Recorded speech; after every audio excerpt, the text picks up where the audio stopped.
বান্দা, তুই যত ইচ্ছে নামাজ পড়, তুই যতই সিজদা কর, তোমার ঠিকানা জাহান্নাম।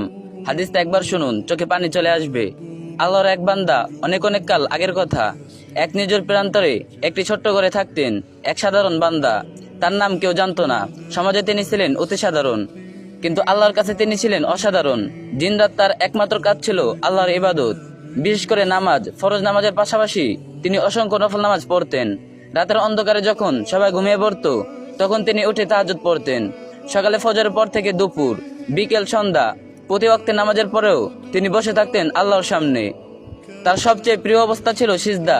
সিজদায় গেলে তিনি যেন দুনিয়া ভুলে যেতেন। কপালে মাটিতে লুটিয়ে দিয়ে বলতেন, এ আল্লাহ, আমি তোমারই জন্য, তুমি ছাড়া আমার কেউ নেই। চোখ দিয়ে অজরে পানি পড়তো, বুক ভেসে যেত কান্নায়। সিজদা থেকে উঠতে তার ইচ্ছা করতো না, যেন সেই মুহূর্তে তিনি আল্লাহ সবচেয়ে কাছে। একদিন গভীর রাতে চারদিক নিস্তব্ধ, শুধু বাতাসে ফিসফিসানি।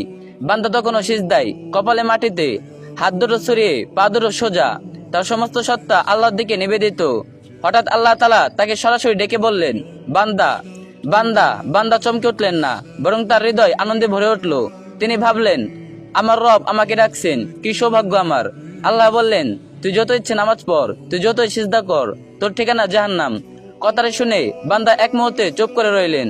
তারপর ধীরে ধীরে গভীর আনন্দের সাথে বলতে লাগলেন, আলহামদুলিল্লাহ, আলহামদুলিল্লাহ, আলহামদুলিল্লাহ। তার চোখ থেকে আরো বেশি করে পানি ঝরতে লাগলো, কিন্তু এটা ছিল খুশির পানি। তিনি সিজদায় আরো গভীরভাবে মাথা ঠেকিয়ে বলতে থাকলেন, হে আমার রব, তুমি আমাকে ডেকেছো, তুমি আমার সাথে কথা বলেছো, এটাই তো আমার জন্য যথেষ্ট।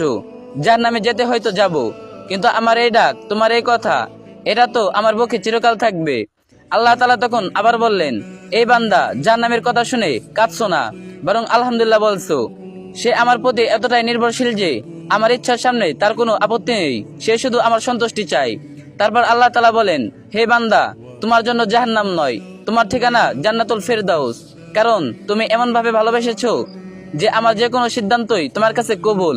তোমার নামাজ, তোমার সিজদা, তোমার কান্না, সবকিছু কবুল করা হলো। বান্দা তখন সিজদায়, তার শরীর কাঁপছিল আনন্দে।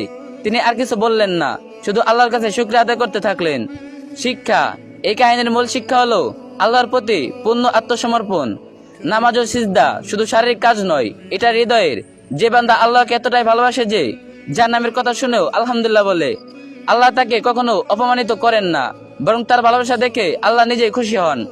আমরা যেন এই বান্দার মতো নামাজ পড়ি, শুধু রিয়া বা অভ্যাসের জন্য নয়, বরং আল্লাহর সন্তুষ্টির জন্য।